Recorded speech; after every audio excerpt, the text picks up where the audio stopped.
প্রিয় দর্শক আসসালামু আলাইকুম, সবাইকে আমন্ত্রণ জানাচ্ছি এনটিভির সরাসরি স্বাস্থ্য বিষয়ক আয়োজন আসগর আলী হাসপাতাল সুস্থতার ব্যবস্থাপত্র অনুষ্ঠানে। আপনাদের সাথে রয়েছি আমি ডক্টর শারমিন জাহান নিটোল। দর্শক, বরাবরের মতো আজও স্টুডিওতে আমাদের সাথে উপস্থিত আছেন একজন বিশেষজ্ঞ চিকিৎসক। আজ আমাদের সাথে স্টুডিওতে উপস্থিত আছেন doctor Khandakar Asaduzzaman sir, consultant clinical and interventional cardiology, Asgar Ali হাসপাতাল। স্যার আসসালামু আলাইকুম। ওয়ালাইকুম আসসালাম। আপনাকে স্বাগত জানাচ্ছি আমাদের আজকের অনুষ্ঠানে।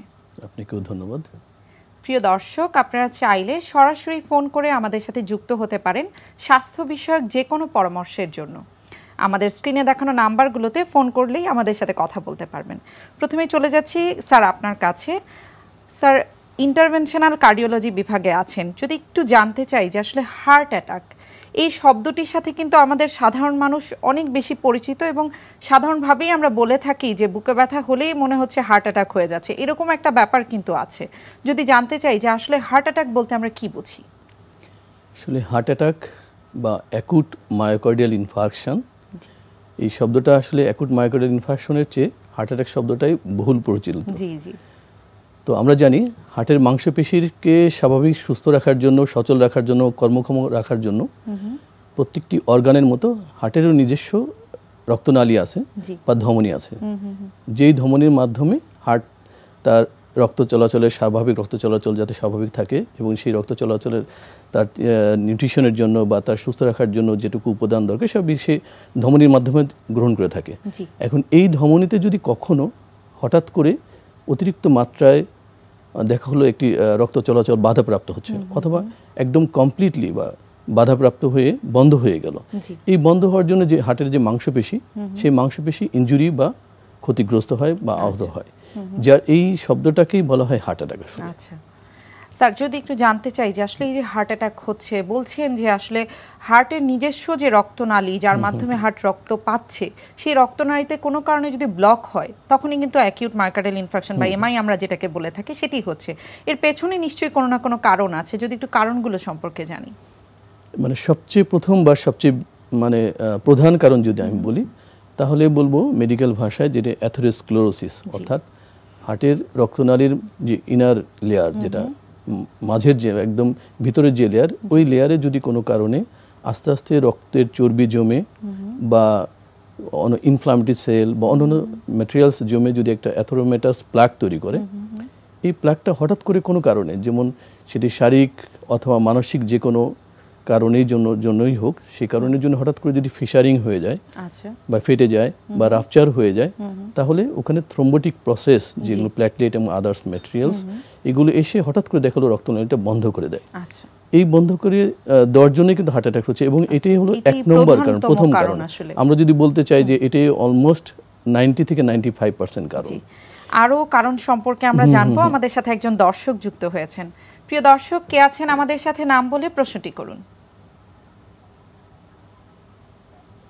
প্রিয় দর্শক, কে আছেন আমাদের সাথে? নাম বলে প্রশ্নটি করুন। হ্যাঁ, আসসালামু আলাইকুম। ওয়ালাইকুম আসসালাম। জি দর্শক, আমরা শুনতে পাচ্ছি, নাম বলে প্রশ্নটি করুন। হ্যাঁ, আসসালামু আলাইকুম। জি ওয়ালাইকুম আসসালাম। হ্যাঁ, আমি বলতে চাইতেছি যে আমার দুইবার অ্যাটাক হইছে। জি হ্যাঁ, আমার দুইবার অ্যাটাক হইছে। তো আপনার এনজিওগ্রামে আমার রিপোর্ট ভালো আসছে। জি, এনজিওগ্রামে ব্লক ধরা পড়ে, ডাক্তাররা বলছিল যে আমার রিং পরানোর কথা। আচ্ছা, এখন রিং পরানো আবার ওই আগে যে বুকের চাপটা ছিল, যেই কষ্টটা যন্ত্রণা হইতো, এখন আবার ব্লাড প্রেশার আছে আমার, ব্লাড প্রেশারের কারণে আবার ওই যন্ত্রণাটা আবার শুরু হইছে, প্রেশার বাইরে গেছে গা। জি, প্রেশারের কারণে এখন আবার যন্ত্রণাটা আবার শুরু হইছে। জি, এখন আপনি পরামর্শ চাচ্ছেন, আপনার বয়সটি যদি আমাদের বলেন। হ্যাঁ, আমার বয়স 35। প্রেশার ডায়াবেটিসের কোনো সমস্যা আছে কিনা? 35। হ্যাঁ, সে অবশ্য বলছে তার প্রেশারের সমস্যা আছে। জি, আপনি সাথেই থাকুন। স্যার, আপনার আর কোনো প্রশ্ন আছে কিনা? না, আমার মনে হয় যে মানে কি বলে, টেলিফোনে যে কনভারসেশন যেটুকু আমি শুনলাম, তা তো মানে আমি বলবো যে খুব সুন্দর কোশ্চেন আসলে। যে অনেকেই বলে যে হার্ট অ্যাটাক হলো, অ্যানজিওগ্রাম করা হলো, বাট ব্লক নেই। তো এটা খুবই সুন্দর একটা সায়েন্টিফিক ব্যাখ্যাও আছে। আমি একটু আগে যে কথা বলছিলাম যে মোস্ট কমন কারণ, যেটা সবচেয়ে প্রধান কারণ হলো অ্যাথেরোস্ক্লেরোসিস, যেখানে আপনি অ্যাঞ্জিওগ্রাম করলে কিন্তু ব্লক পাবেন। বাট অন্য যে 5 to 10% যেটা বললাম, সেই ক্ষেত্রে সাধারণত দেখা যায় অনেক সময় বিশেষ করে ফিমেল পেশেন্টদের, মহিলাদের যেটা হয় করোনারি আর্টারি স্পাজম বলি আমরা, সেই স্পাজমের জন্য সে এমআইয়ের মতো বা হার্ট অ্যাটাকের মতোই প্রেজেন্টেশন হবে, বাট পরবর্তীতে আপনি অ্যাঞ্জিওগ্রাম করে দেখলেন হয়তো নর্মাল হলো। এটা একটা কারণ হতে পারে। আর অনেক সময় দেখা যায় যে তার আরেকটা যে কারণ বলে সে হাইপারটেনসিভ পেশেন্ট, যার জন্য এখন তার অস্বস্তি লাগে। তো হাইপারটেনশনের জন্য হলে কি হয়, আসলে হাইপারটেনশন এগেনস্টে যখন হার্টটা পাম্প করতে থাকে তখন হার্টের মাসলগুলো একটু মোটা হয়ে যায়, আমরা বলি যে হাইপারট্রফি হয়ে যায়। তখন হয় কি যে সাপ্লাই এবং ডিমান্ডের মাঝে একটা মিসম্যাচ হয়। এই মিসম্যাচ হওয়ার জন্য সে কিন্তু তার যে ফিলিংসটা মনে হবে যে না আমার মনে হয় হার্ট অ্যাটাক আবার হলো, কিন্তু এটা হলো সাপ্লাই ডিমান্ড মিসম্যাচ হওয়ার জন্য তার করোনারি ট্রি নর্মাল, বাট যতটুকু সাপ্লাই পাওয়ার কথা হার্টের মাংসপেশিতে সেটুকু সাপ্লাই হচ্ছে না, যার জন্য তার এই ফিলিংসটা হতে পারে। এবং সেই ক্ষেত্রে সে বলছে 2 বার হার্ট অ্যাটাক হলো, তারপরে করোনারি ট্রি কেন নর্মাল। আমার মনে হয় দর্শক আপনি আপনার কোশ্চেনের উত্তর পেয়ে গেছেন মনে হয়। জি স্যার, আমরা আসলে হার্ট অ্যাটাকের বিভিন্ন কারণ সম্পর্কে জানছিলাম এবং দর্শকের প্রশ্নের মাধ্যমে আমরা আসলে কারণগুলো সম্পর্কে ক্লিয়ারও হয়ে গেলাম। যদি একটু লক্ষণ সম্পর্কে জানতে চাই, যে বলছি হার্ট অ্যাটাক কি ধরনের লক্ষণ নিয়ে আসলে প্রকাশ পেতে পারে? হার্ট অ্যাটাকের মানে সবচেয়ে কমন যে প্রেজেন্টেশন বা লক্ষণ যেটা আমরা বলি সেটা হলো বুকে ব্যথা। আচ্ছা, হ্যাঁ, এই বুকে ব্যথা নিয়ে আমরা বোধহয় একটু আরেকটু দীর্ঘ আলোচনা করলে ভালো হবে। এরপরে যে সমস্যাটা হয় সাধারণত দেখা যায় শ্বাসকষ্ট হয়, তীব্র শ্বাসকষ্ট, যেটা আমরা বলি ডিসনিয়া হচ্ছে।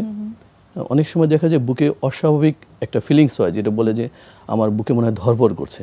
হ্যাঁ, সেটা হার্ট রেট কমে যাওয়ার জন্য হতে পারে, বেশি হয়ে যাওয়ার জন্য হতে পারে। এর সাথে দেখা যায় অনেকে প্রফিউজ সোয়েটিং হয়, মানে অতিরিক্ত ঘাম হচ্ছে, ঘামে মনে হচ্ছে যেন সমস্ত শরীর ভিজে যাচ্ছে। অনেকেই বলে আমার বমি বমি ভাব বা বমি হচ্ছে, অনেকেই সে বলে আমার মাথা মনে হয় ঘোরাচ্ছে, আমার একটু অবসাদ লাগছে। এছাড়াও যেগুলো অত্যন্ত গুরুত্বপূর্ণ হতে পারে সেটা হলো যে অনেক সময় দেখা যায় পেশেন্ট অজ্ঞান হয়ে যেতে পারে, যেটাকে আমরা সিনকোপ বলি। ইভেন পেশেন্ট অ্যাকুট অ্যাটাকের জন্য একটা সাডেন কার্ডিয়াক ডেথ, মানে হঠাৎ করে মারাও যেতে পারে, এই ঝুঁকিটাও রয়ে গেছে। আসলে অনেকগুলো লক্ষণ কিন্তু আমরা জানলাম, এর মধ্যে সবচেয়ে যে গুরুত্বপূর্ণ সেটি হচ্ছে বুকে ব্যথা। এই সম্পর্কে আমরা আরো জানবো। আমাদের সাথে একজন দর্শক অপেক্ষা করছেন। প্রিয় দর্শক, কে আছেন আমাদের সাথে, নাম বলে প্রশ্নটি করুন। আবু তাহের রহমানী। জি তাহের সাহেব, প্রশ্নটি করুন। আবু তাহের রহমানী, কক্সবাজার। আমার বয়স 67। জি, আমি 2 দিন আগে এনজিওগ্রাম করাইছি চট্টগ্রামে। এনজিওগ্রাম করার পর ওখানে একটা রিপোর্ট দিছে যে আমার 3টা 95% ব্লক ধরা গেছে। জি, তো এখন আমি কি করব, কি রিং করাবো নাকি আপনার বাইপাস করাবো, এই জিনিসটার জন্য আমি একটু। জি দর্শক, আপনি সাথেই থাকুন, আমরা আলোচনা করছি। স্যার, আপনার কোনো প্রশ্ন আছে কিনা? না, প্রশ্ন ঠিক আসলে যেহেতু সে পেশেন্ট, যদি ডক্টর হতো কোশ্চেনের প্যাটার্নটা একটু ভিন্ন হতো। তো আমি যতটুকু বুঝতে পারলাম যে তার 3টা মেইন রক্তনালীতে, আপনার কি মেইন 3টা রক্তনালীতে ব্লক, না মেইন রক্তনালীর যে শাখা বা উপশাখা রক্তনালীগুলো আছে সেগুলোতে ব্লক? এটা কি আপনি কি আমাদেরকে জানাতে পারবেন? জি, একদম মেইন রক্তনালীতেই ব্লক, না বলছে শাখা রক্তনালীতে ব্লক? মেইন রক্তনালীতে। আচ্ছা, মেইন রক্তনালীতে ব্লক। এখন প্রথম কথা হলো যদি মেইন রক্তনালীতে ব্লক হয়, আমাদেরকে ইন্টারভেনশনাল কার্ডিওলজিস্ট হিসেবে আমাদের দেখতে হবে তার ব্লকটার আসলে প্যাটার্নটা, টাইপটা কেমন। হ্যাঁ, তার ব্লকগুলোর যে লেন্থটা কেমন, তার অ্যাসোসিয়েটেড দ্য ক্যালসিয়াম স্কোর কেমন, তারপরে তার কার্ডিয়াক স্ট্যাটাসটা কেমন, তার কোমরবিডস যেমন ডায়াবেটিক কিনা, কিডনি ডিজিজ আছে কিনা, এগুলো কোমরবিডস কন্ডিশনগুলো জানতে হবে। আর যদি দেখা যায় ডিসক্রিট লেশন হয়, সুইটেবল লেশন হয়, তাহলে সেক্ষেত্রে ডেফিনেটলি আপনি অবশ্যই অ্যাজ এ ইন্টারভেনশনাল কার্ডিওলজিস্ট হিসেবে আমি বলবো অবশ্যই স্ট্যান্টিং করা যেতে পারে বা রিং লাগানো যেতে পারে। বাট আমি একটু আগে বললাম যদি ক্রাইটেরিয়া যদি এমন হয় যে না এই ক্রাইটেরিয়াগুলো আপনার বাইপাসের জন্য সুইটেবল হচ্ছে, তাহলে অবশ্যই সেক্ষেত্রে বাইপাসের একটা ডেফিনেটলি ভালো অপশন। কিন্তু আপনার ওই রিপোর্ট না দেখে বা সিডি না দেখে আসলে একদম ক্লিয়ার কাট ডিমার্কেশন করে দেওয়া আমার জন্য ভেরি ডিফিকাল্ট ইস্যু। কারণ হলো যদি ডিসক্রিট লেশন হয়, হ্যাঁ, এবং সুইটেবল লেশন হয়, তাহলে ডেফিনেটলি স্ট্যান্টিং করা যেতে পারে বা রিং লাগানো যেতে পারে। আর যদি দেখা ডিফিউজ লেশন হয়, ক্যালসিফাইড লেশন হয়, কোমরবিডস কন্ডিশন অনেক বেশি, আপনার ইজেকশন ফ্র্যাকশন দ্যাট ইজ হার্টের পাম্পিং ক্যাপাসিটি অনেক কম, সেক্ষেত্রে ডেফিনেটলি হয়তো বা আপনার বাইপাস অবশ্যই ফার্স্ট অপশন হতে পারে। আসলে দর্শক যেভাবে বললেন, আসলে ওনার রিপোর্টটি যিনি দেখছেন বা যিনি করতে দিয়েছেন সেই চিকিৎসকই কিন্তু পুরো রিপোর্টটি অ্যানালাইসিস করে আসলে কোনটি তার জন্য ভালো হবে সে অনুযায়ী কিন্তু একটা রিকমেন্ডেশন দিতে পারবেন। জি, এই রিকমেন্ডেশন সাধারণত রিপোর্টে করা থাকে। জি ধন্যবাদ স্যার আপনাকে। আমাদের সাথে আরো একজন দর্শক অপেক্ষা করছেন। প্রিয় দর্শক, কে আছেন আমাদের সাথে, নাম বলে প্রশ্নটি করুন। প্রিয় দর্শক, কে আছেন আমাদের সাথে, নাম বলে প্রশ্নটি করুন। হ্যালো।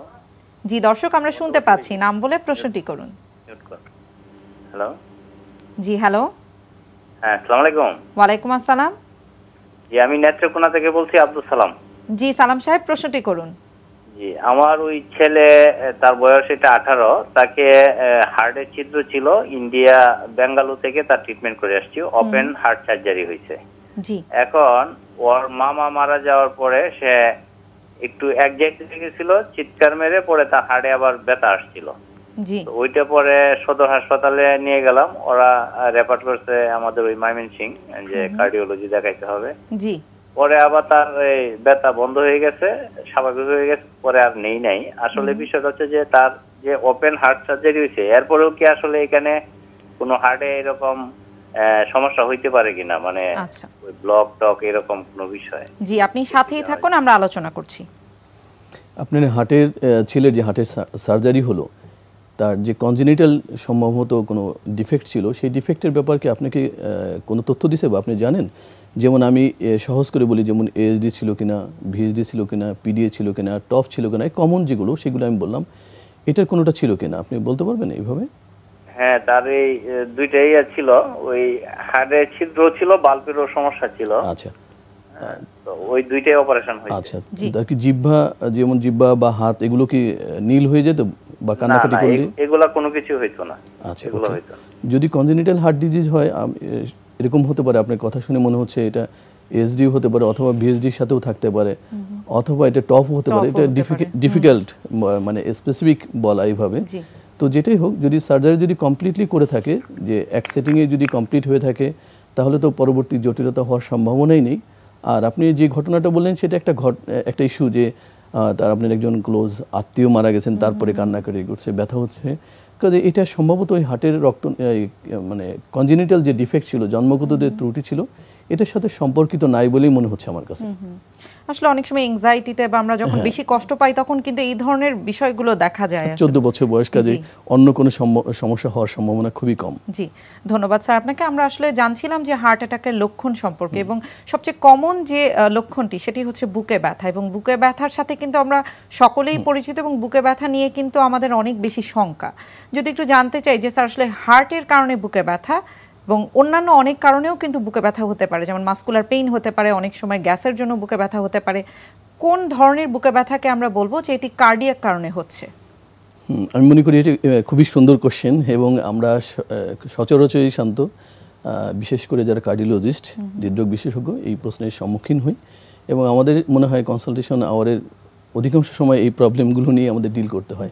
তো আমি খুব সহজভাবে যদি বলি, যে কার্ডিয়াক পেইন যেটা, বা হার্টের কারণে যদি বুকে ব্যথা হয়, চেস্ট পেইন হয়, এটা ভেরি ক্লাসিক্যাল একটা প্রেজেন্টেশন। এটাকে আমরা বলি একদম সেন্ট্রাল পেইন হবে, মানে বুকে ঠিক মাঝামাঝি জায়গায় হওয়ার সম্ভাবনাই বেশি, যদিও এটাকে লোকালাইজ করা যায় না। অনেক পেশেন্ট এসে বলে যে হাত দিয়ে দেখায় যে আমার ব্যথাটা বুকে ঠিক এই মাঝে, অথবা বাম পাশে বা ডান পাশে। আমি বলি তখন একটা কমন শব্দ বলি, যে পয়েন্টিং সাইন এগেনস্ট কার্ডিয়াক, মানে যদি আপনি লোকালাইজ করতে পারেন, এটা সাধারণত হার্টের ব্যথা না। তার মানে যদি ব্যথা হার্টের হয়, সাধারণত এইভাবে দেখায় যে আমার একদম বুকটা চেপে আসতেছে, ভেঙে আসতেছে, কিন্তু লোকালাইজ করতে পারবে না, ডিফিউজ পেইন আমরা যেটা বলি। এবং পেইনটা সাধারণত যেটা বললাম, যে একটু মনে হবে চাপ, ভার, মনে হয় একটা প্রেশার ইফেক্ট, অথবা পেইনটা বুকে আছে, সাথে মনে হবে যেন গলায় যাচ্ছে, চোয়ালে যাচ্ছে, নিচের চোয়ালে যাচ্ছে, অথবা ঘাড়ে যাচ্ছে, রেডিয়েশন থাকবে বা ছড়িয়ে পড়ার একটা, এবং দেখা যায় বাম হাতের ঠিক মাঝামাঝি দিকে, ইনার সাইড দিকে যাচ্ছে, অথবা পেটে হলে ঠিক উপরের দিকে, নিচের দিকে যাওয়ার সম্ভাবনা খুব কম। এই সমস্যাগুলো যদি থাকে, মানে এরকম ডিফিউজ পেইন হবে, রেডিয়েটিং পেইন হবে, খুব কম্প্রেসিভ টাইপ বা ব্যান্ড লাইক স্ট্রাকচার মনে হবে, বাট মনে হচ্ছে গলাটা চেপে আসছে, বুকটা চেপে আসছে, এই ধরনের যদি ব্যথা হয়, সেক্ষেত্রে অবশ্যই আমি গুরুত্ব সহকারে আমরা দেখবো যে এটা হার্টের ব্যথা হওয়ার সম্ভাবনা বেশি।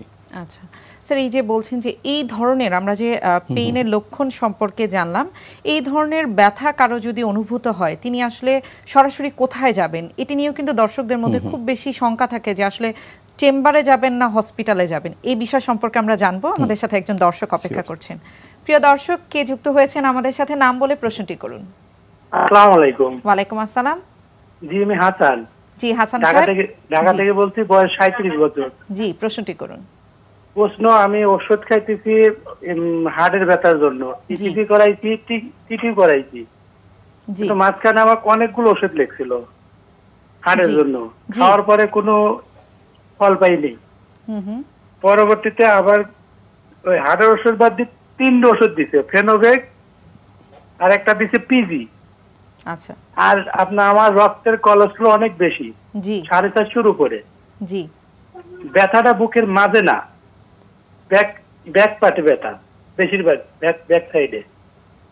আর জি ব্যথাটা বাম সাইডে যখন ব্যথা ওঠে তখন অশান্তি বোধ মনে লাগে, জি কিন্তু কোনো ওষুধ খাওয়া কোনো প্রতিকার পাইতেছে না। তার কাছে প্রশ্ন হচ্ছে আমি কি করতে পারি এখন?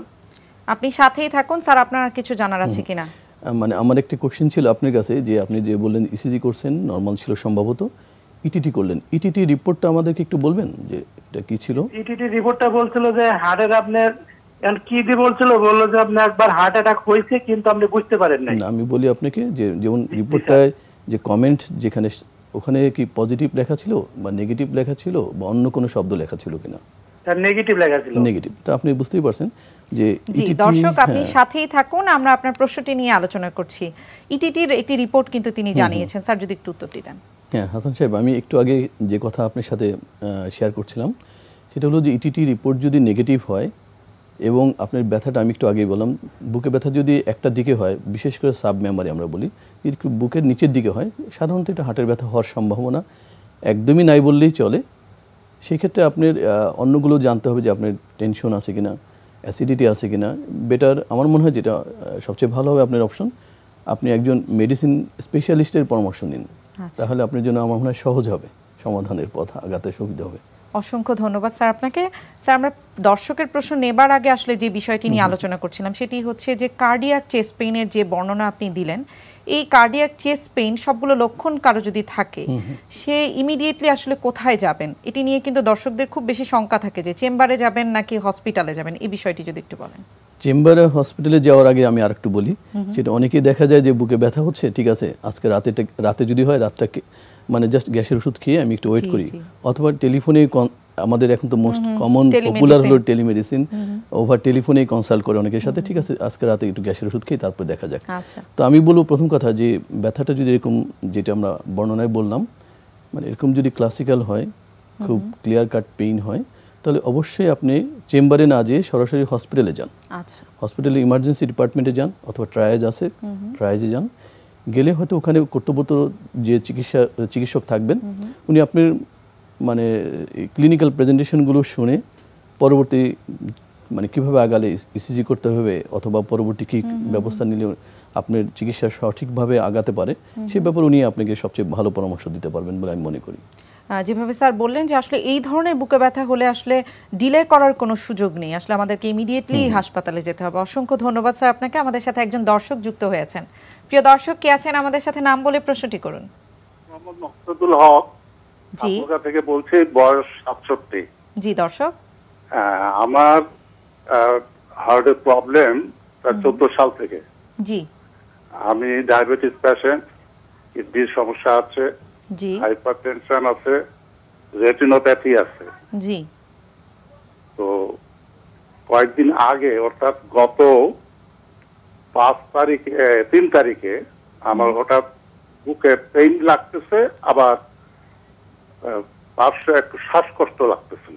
জি সেই মুহূর্তে আমি সদর হসপিটাল ঠাকুরগাঁয়ে যাই, সেখান থেকে আমাকে রংপুর রেফার করে। রংপুরের ডাক্তার আমাকে বলে যে আমাদের এখানে এনজিওগ্রাম হয় না, জি তো তাতে আপনি ঢাকায় চলে যান। জি তো আমি ঢাকায় গিয়ে ন্যাশনাল হার্ট ফাউন্ডেশনে ভর্তি হই। জি সেখানে প্রফেসর জিমান কুমার বণিকের তত্ত্বাবধানে আমি ছিলাম। জি তো আমার রক্তের যেসব পরীক্ষা নিরীক্ষা সেগুলো ভালো ছিল, কিন্তু আমার ওই বুকের এক্সরে একটা করাইছিলেন।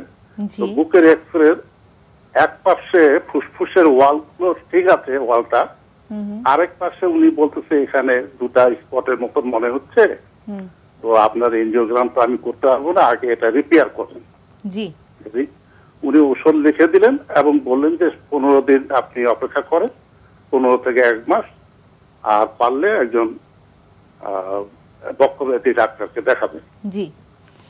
তারপরেই আমি বৃহস্পতিবার রাতে ইসলামী ব্যাংক ফাউন্ডেশনে হাসপাতালে কাকরাইলে আমি ডাক্তার মোহাম্মদ শাহিনের কাছে গেছি। জি। তিনি আমাকে দেখে বললো যে কিছু একটা হতে পারে, তো আপনার আমি দূর থেকে আসছেন, আপনি নিশ্চিত হওয়ার জন্য সিটি স্ক্যান করবো আর ঘাড়ের একটা এক্সরে করবো। জি। আমি সিটি স্ক্যান করছি, ঘাড়ের এক্সরে করছি। পরবর্তী গত শনিবারে রাত্রে ওনার সঙ্গে দেখা করছি। উনি বলেন সিটি স্ক্যান ভালো আছে, তবে ঘাড়ে একটা সমস্যা আছে, গিটগুলো স্পাইনাল কর্ডের কাছাকাছি, তো একজন অর্থোপেডিক ডাক্তারকে দেখান। জি। তো আমি অর্থোপেডিক ডাক্তারকে দেখাইছি, জনাব ইউসুফ সাহেব। উনি বলেন যে এটার জন্য আপনার ওখানে ব্যথা হওয়ার কথা নয়, এটা ঠিক আছে। তো আমার এই ব্যথাটা কি আসলে ফুসফুসে ক্ষতর জন্য, জি, না হার্টের জন্য? হার্টের কোনো সমস্যার জন্য? বসে থাকলে আমি ভালো আছি, শুয়ে থাকলে আমি ভালো আছি, কিন্তু একটু মুভমেন্ট করলে তখন এই ব্যথাটা হতো। জি, দর্শক আপনি সাথেই থাকুন, আমরা আলোচনা করছি। খুব সুন্দর ডেসক্রিপশন, আসলে আমি খুব মুগ্ধ হয়ে শুনছিলাম আর কি। পুরো ঘটনাটা খুব ডিটেইল, খুব সুন্দরভাবে বললো। তো প্রথম বলি আমি যে আপনি তো মাল্টিপল রিস্ক ফ্যাক্টর আছে, অনেকগুলো কার্ডিয়াক করোনারি আর্টারি ডিজিজের জন্য অনেকগুলো রিস্ক ফ্যাক্টর আছে। ডায়াবেটিস আছে, হাইপারটেনশন আছে এবং সাথে কিডনি ডিজিজ আছে। তো সেক্ষেত্রে ডেফিনেটলি কার্ডিয়াক ইস্যু হতে পারে। এখন প্রাথমিক যে স্ক্রিনিং যে টেস্টগুলো করলো, তা সেই টেস্টে বোঝা যাচ্ছে যে তার লাঙে কোনো শ্যাডো ছিল, যার জন্য মনে হচ্ছে যে লাং বা ফুসফুসের কোনো প্যাথোলজির জন্যই হয়তো ব্যথা হতে পারে। এটা একটা ইস্যু। কিন্তু আমার একটা কোশ্চেন ছিল, আপনার কি জ্বর বা কাশি ছিল কিনা? স্যার লাইনটি কেটে গিয়েছে। ওকে, এরপরে আমরা দেখলাম যে সিটি স্ক্যান করা হলো, সিটি স্ক্যানে নর্মাল বলো, যেহেতু এক্সরে সিটি স্ক্যান অনেক বেশি সেন্সিটিভ, কাজে সিটি স্ক্যান যদি ভালো রিপোর্ট আসে সেক্ষেত্রে ফুসফুসের সমস্যা হওয়ার সম্ভাবনা খুবই কম। তারপরে যেটা বললো যে ঘাড়ের একটা এক্সরে করছে, এক্সরেতে ইউজুয়ালি সাধারণত নার্ভ কম্প্রেশন বোঝা যাওয়ার কথা না, এটাতে হয়তো বনি চেঞ্জটা বোঝা যেতে পারে। তবে পেশেন্টের একটা গুরুত্বপূর্ণ ইনফরমেশন হলো যে সে বিশ্রামে থাকলে ভালো হয়, হাঁটলে বা সিঁড়ি বেয়ে উঠলে বা অর্থাৎ যে কোনো পরিশ্রমে তার কষ্ট হয়, যেটাকে আমরা এক্সারশনাল চেস্ট পেইন বলি আমরা যেটা, সেই ক্ষেত্রে অবশ্যই আমি বলবো মানে প্রাথমিক অবস্থায় সে একটা ইটিটি করা উচিত। ইটিটি করে যদি মানে পজিটিভ আসে তাহলে অবশ্যই পরবর্তীতে তার রক্তনালী চেক করা উচিত, হার্টের রক্তনালী দেখা উচিত। জি, অসংখ্য ধন্যবাদ স্যার আপনাকে। স্যার আমরা আলোচনা করছিলাম যে হার্ট অ্যাটাকের সমস্যা নিয়ে এবং হার্ট অ্যাটাকের লক্ষণ এবং আসলে কিভাবে চিকিৎসাটি নিতে হবে এটি সম্পর্কে জানলাম। যদি একটু জানি যে আসলে কি ধরনের টেস্ট বা ডায়াগনোসিসের জন্য আপনারা কি ধরনের টেস্ট করে থাকেন এই সম্পর্কে জানবো। আমাদের সাথে একজন দর্শক যুক্ত হয়েছেন। প্রিয় দর্শক কে আছেন আমাদের সাথে, নাম বলে প্রশ্নটি করুন। হ্যালো, আসসালামু আলাইকুম। ওয়ালাইকুম আসসালাম। আমি ডাক্তার নাহিদ ফারজানা, ঢাকা থেকে বলছিলাম। জি, আমার প্রশ্ন হচ্ছে যে এই বছরের শুরুতে আমার বাবার হার্ট অ্যাটাক হয়। উনি 42 বছর ধরে ডায়াবেটিস। তো হার্ট অ্যাটাকের পরে ওনাকে দ্রুত স্টেন্ডিং করা হয় একটা ভেসেলে। আরেকটা ভেসেলে করার কথা ছিল, কিন্তু সেটা সম্ভবপর হয়ে ওঠেনি কিছু জটিলতার জন্য। তো তার হার্ট অ্যাটাকের কোন রকম সাইন সিমটম ডাক্তার যেগুলো বললেন তার কিছুই ছিল না। জি। তো এখন আমার প্রশ্ন যে যারা ডায়াবেটিক পেশেন্ট এবং একদম সিমটমলেস অ্যাটাক হয়, তো তাদের তো একটা ফলো আপের দরকার। কতদিন পর পর তাহলে তাদের ফলো আপ করা উচিত? কিংবা আমার বাবার ক্ষেত্রে যেটা হয়েছে যে ওনার একটা স্টেন্টিং হয়েছে, আরেকটি হয়নি, উনি কেমন আছেন, ভালো আছেন কিনা, এ ব্যাপারে আমাদের কি পদক্ষেপ নেওয়া উচিত? জি, ডক্টর নাহিদ আপনি খুবই গুরুত্বপূর্ণ আসলে একটি প্রশ্ন করেছেন, স্যার যদি আমাদেরকে উত্তরটি দেন। এটা প্রথম কথা হলো, যদি দেখা যায় কার্ডিয়াক স্ট্যাটাস খুব ভালো থাকে, একটা স্ট্যান্ড করার পর যদি কোনো জটিলতা হয় সেক্ষেত্রে সাধারণত আরেকটা স্ট্যান্ড ওই জটিলতা ওভারকাম করার পরে কেটে যাওয়ার পরেই সাধারণত আবার করার কথা, যদি না নতুন কোনো জটিলতা হয়। যদি নতুন কোনো জটিলতা না থাকে তাহলে অবশ্যই পরবর্তী স্ট্যান্ডটা করা উচিত যদি রিকমেন্ডেশন থাকে। স্যার উনি আরেকটি বিষয় জানতে চাচ্ছিলেন, সেটি হচ্ছে যাদের ক্ষেত্রে সিমটমলেস এ ধরনের সমস্যা হচ্ছে, খুব বেশি আসলে লক্ষণ প্রকাশ পাচ্ছে না, এই ধরনের আসলে এল্ডারলি যারা আছেন, যাদের বিভিন্ন কোমরবিডিটি আছে, তারা আসলে কত দিন পর পর ফলো আপ করবেন বা কি ধরনের আসলে পরীক্ষা নিরীক্ষা করবেন? ফলো আপের জন্য সবচেয়ে কমন যেটা সেটা হলো একটা ইসিজি করা উচিত, তারপরে একটা ইকো করা উচিত, এবং এরপরে যদি সব কিছু ভালো থাকে, ইসিজি এবং ইকো ভালো থাকে, তাহলে একটা ইটিটি করা যেতে পারে। যদি ইটিটি করার জন্য মানে যেগুলো ক্রাইটেরিয়া থাকে ক্রাইটেরিয়া যদি ফুলফিল করে, যে ইটিতে যদি কোনো কন্ট্রাইন্ডিকেশন না থাকে সেইভাবে করা উচিত। আর যদি দেখা যায় এগুলোতে ইসিজিতে কোনো চেঞ্জ আছে, ইকোতে কোনো চেঞ্জ পাওয়া যাচ্ছে বা ইটিটিতে কোনো চেঞ্জ পাওয়া যাচ্ছে, তাহলে অবশ্যই তো অ্যাঞ্জিওগ্রাম করতে হবে। আচ্ছা, অসংখ্য ধন্যবাদ স্যার আপনাকে। আমরা একটু জানবো যে হার্ট অ্যাটাক কিভাবে আসলে নির্ণয় করা হয়। হার্ট অ্যাটাক নির্ণয়ের জন্য এই বিষয় সম্পর্কে জানবো, একজন দর্শক যুক্ত হয়েছেন। প্রিয় দর্শক কে আছেন আমাদের সাথে, নাম বলে প্রশ্নটি করুন। আসসালামু আলাইকুম, আমি আফজাল হোসেন ঢাকা তেজগাঁও থেকে বলছি, বয়স 40। জি দর্শক, প্রশ্নটি করুন। আমি আসলে 1 মাস আগে জ্বর হয়েছিল, আবার 1 মাস পরে জ্বর, তারপরে একটু ফুসফুসে 5 থেকে 10 পর্যন্ত ইনফেকশন বলতেছে। জি, এখন এটা কি কিরকম রিস্ক বা চিকিৎসা কি ভালো, এই আর কি। জি, আপনি সাথেই থাকুন, আমরা আলোচনা করছি।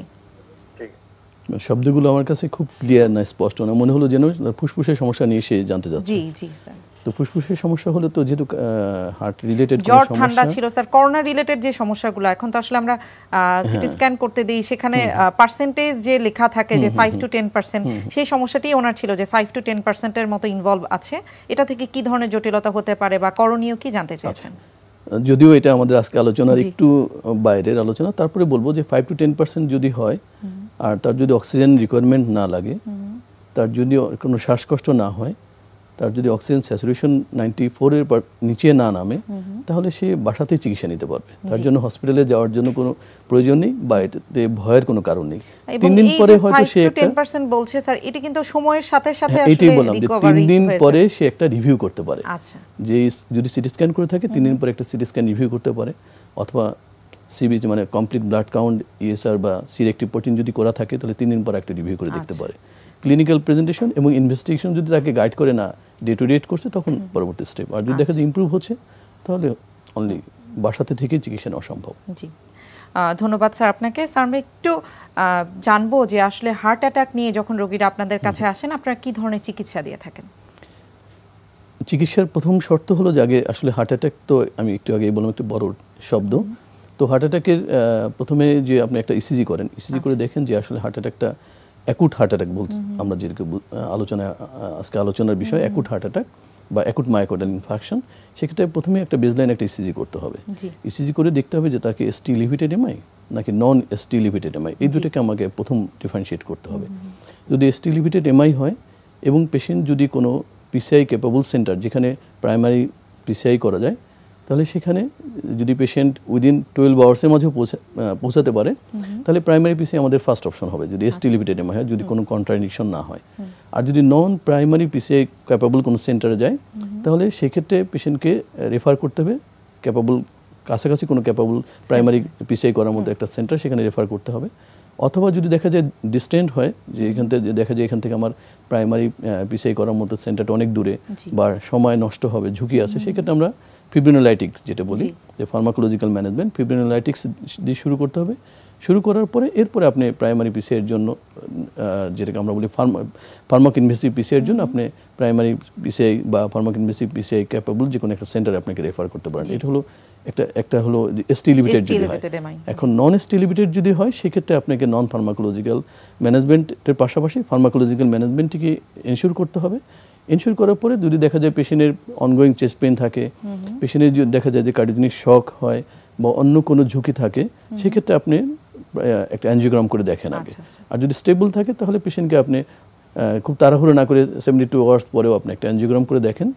দেখে এরপরে সিদ্ধান্ত নিতে হবে আপনাকে তখন ইন্টারভেনশন করতে হবে, দ্যাট ইজ স্টেন্টিং করতে হবে, না মেডিকেল ম্যানেজমেন্টে যেতে হবে, নাকি সার্জিক্যাল কোন ম্যানেজমেন্টে যেতে হবে। দ্যাট ইজ আসলে স্যার এই যে হার্ট অ্যাটাক এর চিকিৎসা আসলে নির্ভর করছে রোগী টু রোগী ভেদে, যার ক্ষেত্রে যে ধরনের আসলে এমআই হচ্ছে এসটি আর নন এসটি এলিভেটেড, সেই ধরনের চিকিৎসা আসলে করা হচ্ছে। তবে সবচেয়ে গুরুত্বপূর্ণ হচ্ছে যখনই বুকে ব্যথা হবে শীঘ্রই আমাদেরকে হসপিটালে চলে যেতে হবে। স্যার আমরা একদমই অনুষ্ঠানের শেষ প্রান্তে চলে এসেছি। আপনাকে অসংখ্য ধন্যবাদ স্টুডিওতে এসেছেন এবং দর্শকদের মূল্যবান পরামর্শ দিয়েছেন। অসংখ্য ধন্যবাদ। আমি এনটিভির দর্শক শ্রোতা এবং আসগর আলী কর্তৃপক্ষকে অসংখ্য ধন্যবাদ জানাই। প্রিয় দর্শক, দেখছিলেন আসগর আলী হাসপাতাল সুস্থতার ব্যবস্থাপত্র অনুষ্ঠানটি। আশা করছি আমাদের অনুষ্ঠানের গুরুত্বপূর্ণ তথ্য এবং পরামর্শগুলো আপনাদের অনেক কাজে আসবে। অনুষ্ঠানটি সরাসরি দেখতে চোখ রাখুন প্রতি শুক্রবার একই সময় এনটিভির পর্দায়। প্রিয় দর্শক, আজ এখানেই বিদায় নিচ্ছি। আবারও দেখাবে অন্য কোনো অনুষ্ঠানে। ততক্ষণ পর্যন্ত সবাই ভালো থাকবেন, সুস্থ থাকবেন এবং নিরাপদে থাকবেন। আল্লাহ হাফেজ।